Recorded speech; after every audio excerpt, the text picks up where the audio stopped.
Well, hello everybody. Ira David Wood here. Thank you all for joining me tonight.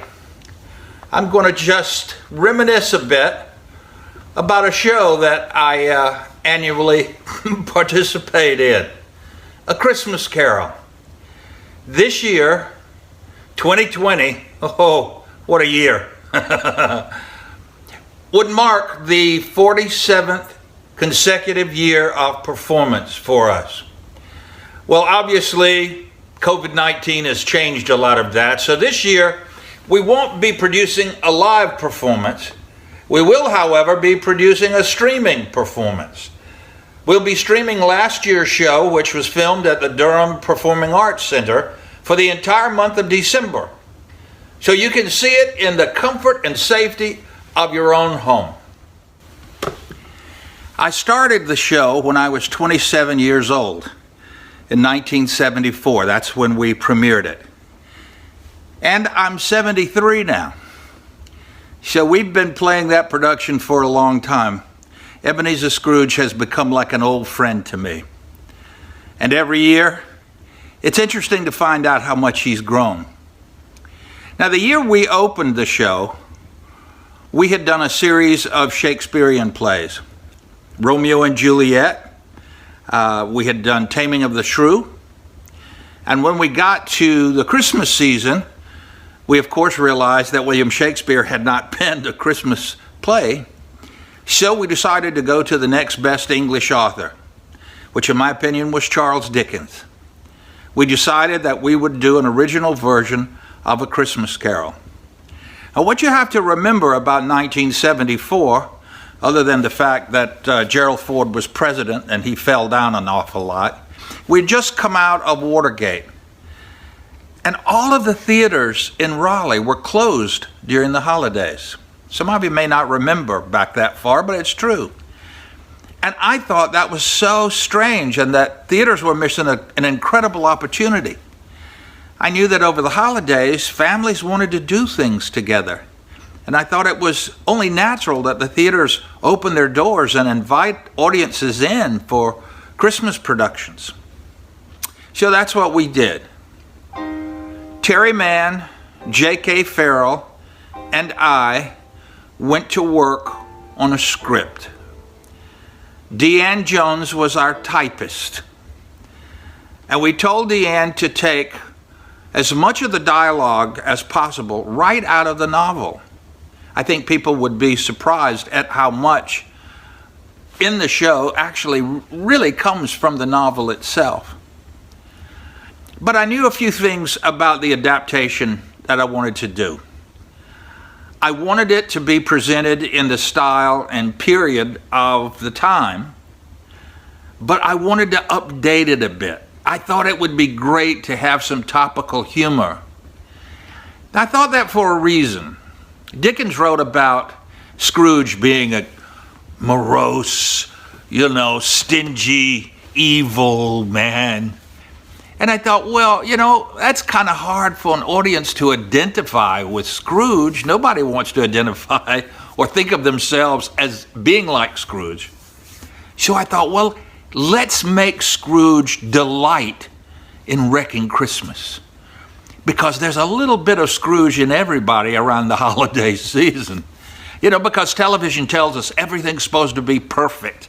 The turkey is perfect, the house is clean, we get along with all the relatives, there's no stress, and that is all a lie. It is a stressful time. And we do get a little Scrooge in us. So I thought, well, if I can get the audience to identify with Scrooge, then they'll come along with me and they will make the transformation along with Scrooge to become a better person. So that's the way we approached the entire show. I wanted Scrooge also to have a teddy bear in Act 2 when he goes to bed and he's visited by the ghosts. Because I thought the children in the audience would identify with him. He was just a big kid. And he had the teddy bear. He was afraid of the dark, just like kids are. And then there would be that moment in the show after Bob Cratchit sings the lullaby to Tiny Tim, and the ghost of Christmas Present has taken Scrooge into the Cratchit house to witness that scene. And Scrooge is beginning to change a little bit. I thought it would be very symbolic for Scrooge to put the teddy bear in bed with Tiny Tim, to give up his most cherished gift and to give it to Tiny Tim. One more thing I wanted to do was I didn't want the ghost of Christmas Future to be too scary. So we decided to make him a befuddled undertaker. And I've said to everybody who's played that role, you know, you're playing death. And there's nothing funny about death. But we're going to do our best. So the befuddled undertaker who visits Scrooge, and he knows he has a pickup at that address, and he's trying to get Scrooge in the coffin, it seemed to be the way to go. Now, over the years, Christmas Future has changed an awful lot. We've had women play him, men play him, a lot of changes for Christmas Future. In fact, a few years ago, before Donald Trump became president, Christmas Future was Donald Trump. We predicted a presidency. And over the years, after 47 years, my goodness, there's so many stories associated with the show. And tonight I thought you might like to hear a few of them. When we opened the show in 1974, we actually had to sell the seat cushions off the sofas in the lobby to accommodate the crowds. And after a while, we were up to 17 performances at Theater in the Park, which seats 240 people. And we were exhausted. So we decided to move it down to Memorial Auditorium. Now, I hasten to add, when we moved it down to Memorial Auditorium in the late 70s, Memorial Auditorium wasn't used for anything other than wrestling matches and graduations. And Deanne Jones and I drove down because we wanted to see what that space was like. We met with the city manager, and to our surprise, we found out he couldn't find the key to open Memorial Auditorium. It was shut up, closed up, dark. Deanne Jones had a pair of bolt cutters in the trunk of her car. Don't ask, I don't know why. But we took those bolt cutters and cut the chain off of the door at Memorial Auditorium. And when we opened that door and the sunlight came into that dark space, a rat as big as a beagle dog ran across our path. But we walked in and I said, oh my God, this has to be used. And so we started by bringing original productions to Memorial Auditorium. We did The Three Musketeers. We did The Hunchback of Notre Dame. So it just seemed natural to move Christmas Carol into that space, which we did. And we thought, okay, this is going to be great. We'll play for a long weekend and play to as many people as we played to at Theater in the Park. Well, IBM decided to buy out 7 shows for its employees, and they would treat their employees to the performance of A Christmas Carol. So we had to add 7 shows to our run, and before we knew it, we were back up to the same number of performances we had done at Theater in the Park. And that's something that I feel, well, bittersweet this year. I have bittersweet feelings because obviously we're not doing the show. We're going to stream it, and I sit at home at night, and around about 6:30, 7 o'clock, I get very antsy because I'm thinking, oh my goodness, I should be doing something. We should be in rehearsal now. And yet, on the other side of the spectrum, I get to celebrate the holidays like I don't usually get to celebrate them. I get to build a fire in the fireplace. I get to snuggle up with my family on the sofa and read a good book together or watch a Christmas movie. I get to go to church services. I get to listen to music. These things that you normally do are things that I haven't been able to do for 47 years. So that does add to the pleasure of the holidays for me. Now, we opened the show and we're playing in Raleigh, and one day I heard some automobile tires squeal outside the theater. The door opened and this little lady walked in, elderly lady, white hair. She kicked the door of my office open, and I was sitting behind my desk. I stood up. She pointed her finger at me and she said, "You are coming to Columbia, South Carolina." I saluted and I said, "Yes, ma'am." And that's exactly what we did. Her name was Betty Duffy. Betty ran the Babcock Center in Columbia, South Carolina for mentally challenged people. They gave them homes to live in. They gave them jobs to do so they could be self-sustaining. It was an incredible organization. And we took the show to Columbia over Thanksgiving. We did that for 20 years. My kids never had Thanksgiving at home. We always had Thanksgiving at a hotel in Columbia, South Carolina. We had Thanksgiving dinner catered, brought up to the suite where my family and I stayed. And over the Thanksgiving holidays, people in the cast and our Christmas Carol family who didn't have family to spend the holiday with would leave Raleigh and come down to Columbia early. And they would check into the hotel and we'd all be together. On Thanksgiving morning, they'd show up at our suite with their bathrobes and pajamas on. We'd have amaretto coffee and watch the Macy's Day Parade.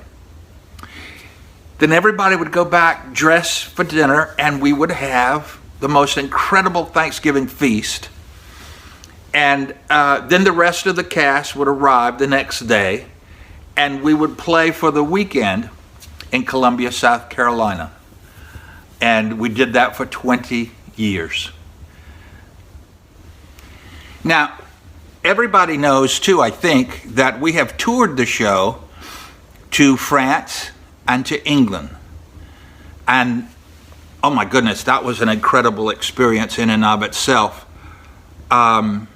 We went to our sister cities in both countries. Raleigh has sister cities in France, England, Russia, all over Europe. So our sister city was Kingston upon Hull in England, and we toured the show there. We went over during the summer to scout things out, to meet everybody, and then we took the show. And that's costumes and scenery and drops, everything. Of course, in those days, you know, I mean, the security wasn't what it is now. And but I'll tell you what, to schlep hundreds of costumes in cardboard, you know, laundry boxes on shopping carts through customs to get everything into the theater in Kingston upon Hull was pretty amazing.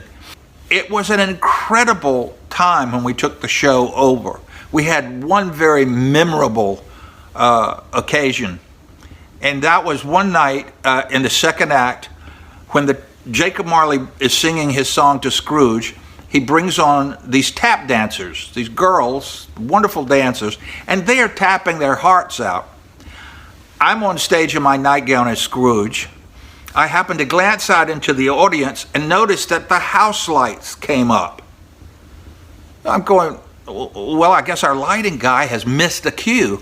But then I noticed the doors on the side of the theater opened and ushers stepped in. So I knew something wasn't right.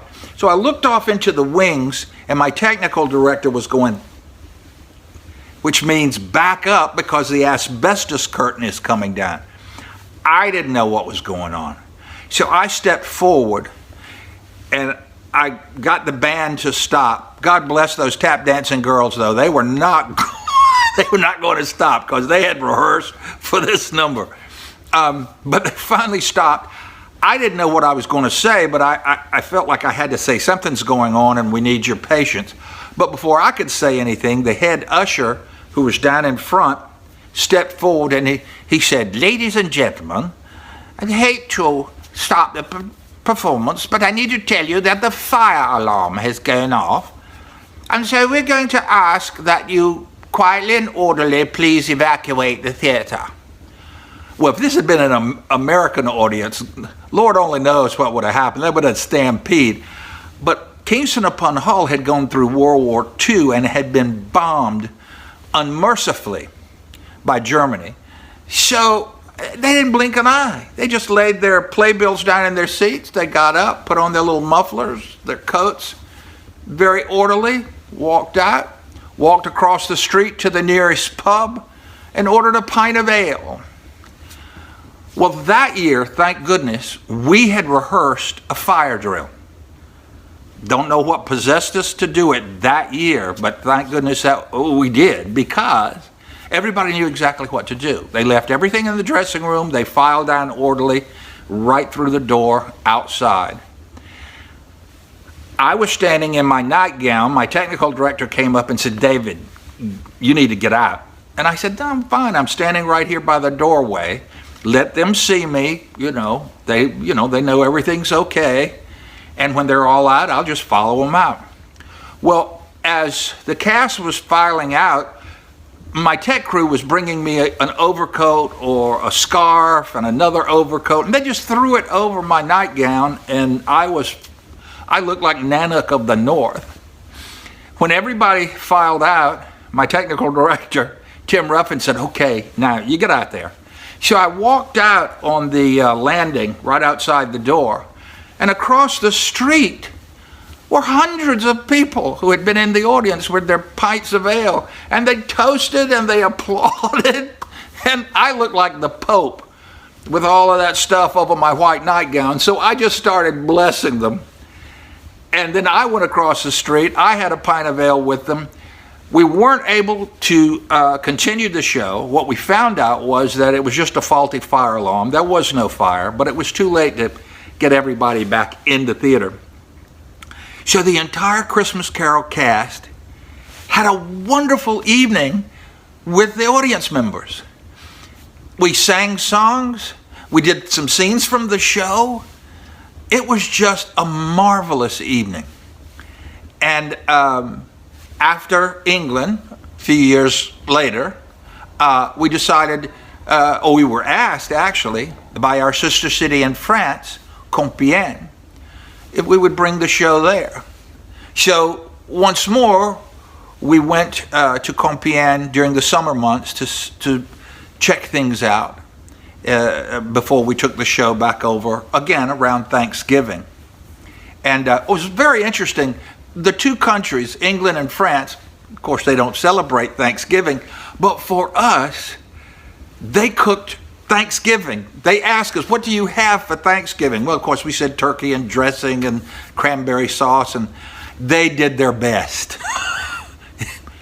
And when we were asked to go to France, we met an incredible lady who was our cultural liaison, Michelle Le Chapelier, who was an amazing woman, and she made it all possible for us to go. And they sent a group of people over to visit us at Theater in the Park and to see a rehearsal of the show. And I told that group, I said, we're honored, of course, to go to Compiègne. And I'm particularly honored because my uncle, Carroll Thomas Wood, died in Normandy during the invasion, and he's buried there in Normandy. And no one from my family has been able to visit. So I think I'll be the first family member to visit Uncle Carroll's grave. And Michelle said, "Do you know what cemetery?" And I said, "No, but I'll find out." So we went over, and as soon as we got there, Michelle said, "Have you found out where your uncle is buried?" And I said, No, I'll check in with the embassy. I'm sure they'll have information. But we're here to do public relations work for you right now, interviews and things like that. So I'll get around to it. She took both of my hands in hers and tears came into her eyes, and she said, "No, David. He came to save us and he died alone. You must go." I said, "Yes, ma'am, I will." The next morning, Michelle's neighbor came to the hotel where we were staying, put an index card in my hand, and it said, "First Lieutenant Carol Thomas Wood, St. Laurent-sur-Mer, Section C, Grave 29. I went, how did you find this?" And he said, "My father was in the French resistance. He found it." So we rented a car in Paris, and a few of us from the theater drove about 3 hours to Normandy and walked into that cemetery. I visited it once or twice since then, and I weep every time I round the corner and begin to see the graves, because there are 10,000 graves in that cemetery. It's where they filmed the scene in Saving Private Ryan, where they visit the cemetery, and it's right there on Omaha Beach. I mean, you're overlooking the beach, and I've been fortunate enough to have traveled a lot in the world, but I have to say there is no place I have visited that hit me like that place. You're on American soil when you go there, because it is America. Our boys are buried there. I stayed for about an hour and a half at Uncle Carol's gravesite. I never met him, but when I left that day, I felt like I knew him. We got back to Compiègne, and after I had done a little research, I found out that had Uncle Carol lived, he would have come through Compiègne. And so in November, when we came back to do the show, there's a point in the show at the end when Scrooge has to sing an a cappella version of the first Noel. And I got to step forward before I sang, and I got to say very softly, "This is for Lieutenant Carol Thomas Wood." I felt like the circle had been completed. I made the trip. I got there. He didn't, but we were able to, because of his sacrifice and the sacrifice of thousands. So that was a very, very special time. We always have event insurance for the production, and I have to have a physical. And thankfully, there's a doctor in the cast, Dr. Bob Harris, who always listens to my heart and checks me out. And that year, he came in, he was listening to my chest with a stethoscope, and he kept listening, and he kept listening. And he looked up at me and he said, "Do you have a heart murmur? You didn't have that last year. You might want to have this checked out."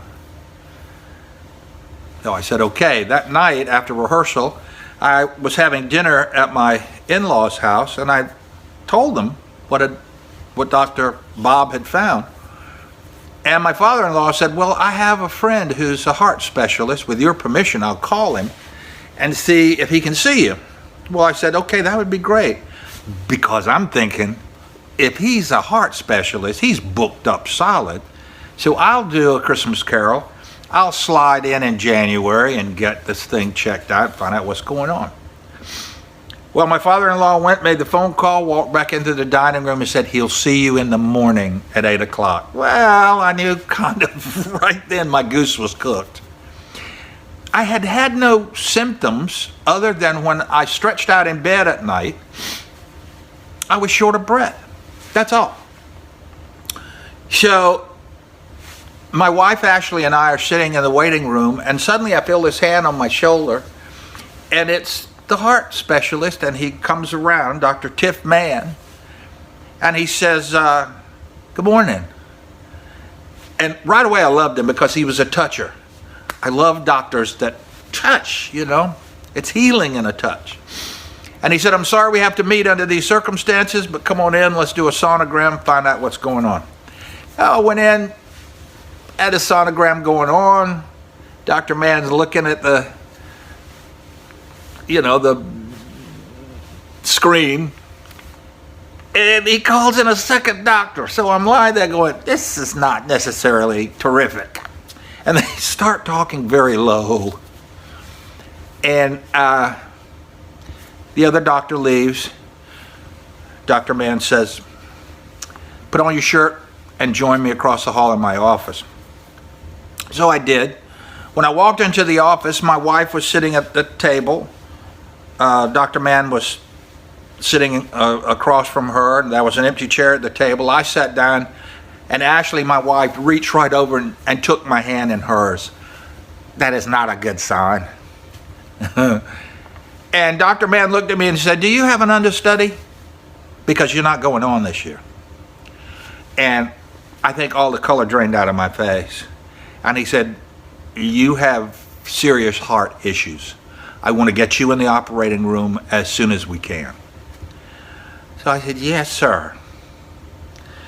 I got back home and I called my son, Ira David IV, and I said, can you come by the house? He did. And I was here in this room. He walked in the front door. I looked at him and I said, hello, Mr. Scrooge. And then the color went out of his face. And he said, are you serious? And I said, Ira, I'm as serious as a heart attack.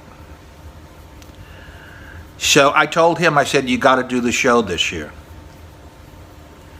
So my daughter, Evan Rachel Wood, came in from California to be our eyes and ears out front. Ira moved into the house here with us. Every morning I would get up, walk out here around 7 o'clock. He would be in front of the television watching old videos of the show, learning my mannerisms, learning how I did it. And I went in that night and made the announcement to the cast that I would not be doing the show. And I was diagnosed on a Tuesday. By Friday, I was in the operating room. 8 hours on the table. They stop your heart. And you're kept alive by a heart-lung machine which pumps the blood outside of your body. My goodness. My valve surgeon later told me, he said, you should have had a sign in your chest that said Sanford and Son because it was ready for the junk pile. They did some incredible surgery. And I was in the hospital after the surgery for less than a week. I went home, and I did ask them before I left, I said, what are my diet restrictions? And they said, your veins and arteries were fine. So if you want to stop by Colonel Sanders on the way home and get biscuits and gravy, be our guest. I said, you're on. But I didn't. I did get a cheeseburger. It was the best cheeseburger I had ever eaten in my life. You know, when you go through something like that, your life is totally different.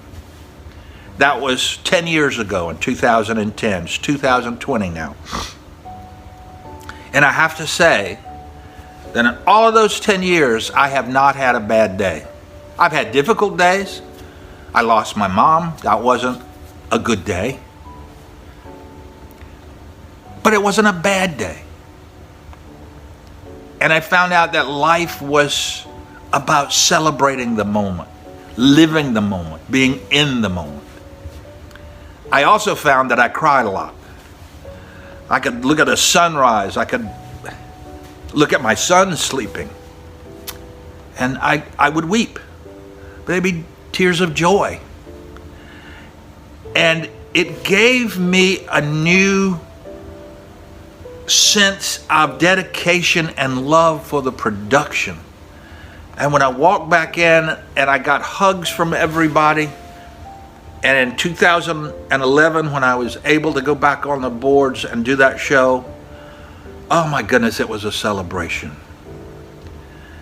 Ashley and I, every year, would go down to Sanibel, Florida. We love to collect seashells, and Sanibel, Florida is a great place to collect seashells. We arrived that year after my surgery and put our luggage down, and I looked at her and I said, "Are you ready?" And she said, "Yeah." We took hands and we walked down to the beach, and I lost it. I stood there and cried in celebration. And I try to do that every day. Not cry, but just celebrate. Live in the moment. And that's why this year, in particular, this year of all the others, it's not about what we want to get for the holidays. It's celebrating and appreciating what we already have, that we take for granted often. And sometimes it takes a major incident to wake us up to the things that really matter in life. And so my heart surgery was a tremendous gift to me, and one that I keep learning from. Over the years, we've had so many people join the Christmas Carol family. And that's what we are. We are a family. We're not a cast. We're huggers too. We hug. And that's why I really miss it this year. I miss the hugs, you know. Over the years, thousands of people have become part of that family. And I'll let you in on a secret. It's a custom that we've established. And I invite you to join us and become part of it. Every Christmas Eve at 9 o'clock, wherever we are, whatever we're doing, the cast and crew of A Christmas Carol will step outside on the doorstep just for a minute or two in silence and join together as a family once more. Because there is something in the air on Christmas Eve that is indescribable. It is a magic. It is a reverence. It is something that goes inside of your soul. You should try it. Just step outside in silence. Look up at the stars. Breathe in that cold air. See the moon over the tree tops. And know that while you're doing that, thousands of others are doing the same thing. It's a very, very special time, a cherished time for all of us. I offer it to you. Hope you'll join us. And when you do join us, you'll be part of that family. And part of that family includes some rather talented people who've come through the doors of the theater and been part of our cast. Frankie Munitz, Malcolm in the Middle, was our Tiny Tim for a few years. Michael C. Hall was Peter Cratchit. My daughter, Evan Rachel Wood, Ghost of Christmas Past. My son, Ira, oh my goodness, he's played Tiny Tim, the Lamplighter, Ghost of Christmas Future, and Scrooge. I think he's played more roles than anybody else in the show. Lauren Kennedy. Oh goodness, there's so many who are still part of our family, still loved, still treasured members. So, yeah, it's been tough. We missed the family this year, but as I said, we have a lot of warm memories, and we're going to wrap those around us this year. Those of you who've seen the show know that there's a moment when Christmas Present takes Scrooge to the Cratchit house, And Scrooge gets to watch Bob Cratchit tuck Tiny Tim into the bed at night. It is for me a bittersweet moment, but one that I look forward to every year. My dad died when I was 12 years old, and that's something that changes your life forever. When we were putting the show together, I knew that I wanted to write a lullaby for Bob Cratchit to sing to Tiny Tim. I want it to be the words I never got to hear from my dad, but words that any parent would want to pass along to their son or daughter. I sat down one night to write that music, and my dad's picture was hanging on the wall in front of the piano, and I just started. One day, my son, when you are grown, you will remember all the happy times you and your dad have known. And on the day that you do, you'll know somehow I'm remembering too all my happy times with you. And I knew it was what I wanted. It touched my heart, and I knew it would touch other people's hearts. And every year, Scrooge, Christmas Present, Jacob Marley, we all sit on the bed in Scrooge's bedroom, and Tiny Tim's bedroom is on the side of the stage. And I always tell our lighting designer, please turn the lights out on me. I don't want the audience to see us sitting on the bed. I want all focus to be on Bob Cratchit singing that lullaby to Tiny Tim. And in that darkness, I have occasionally looked out into the audience. And what I have seen has been a gift to me. Once I looked out and saw 3 generations in a family. I saw grandfather, father, and son sitting together. The son, grandson was in the middle. Grandpa, dad were on either side. When Bob Cratchit started to sing that song, I saw the grandfather reach out and put his arm around his son. And then I saw them both look down at the grandson, and they touched him. I lost it on stage. It was a gift to know that something that I missed, something that I couldn't have, maybe because of that song, I gave it to somebody else. The knowledge that we need to reach out in those moments when we are physically together and realize how incredible those moments are and how temporary life is and how we need to be aware of that so we don't spend time with those we love. We don't spend time to kill. We spend time to live.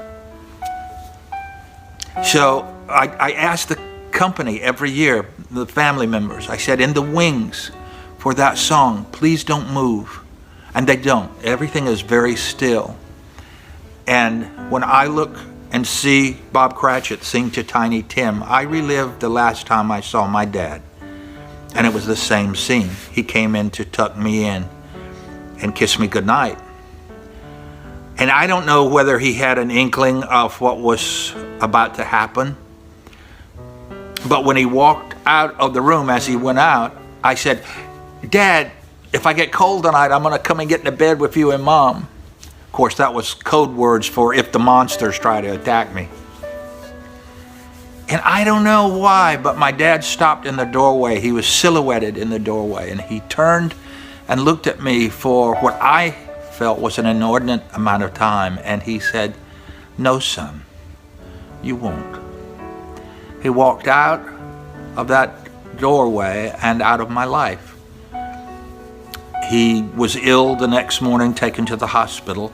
They discovered a brain tumor. He went through surgery and survived for about 9 days before he passed away.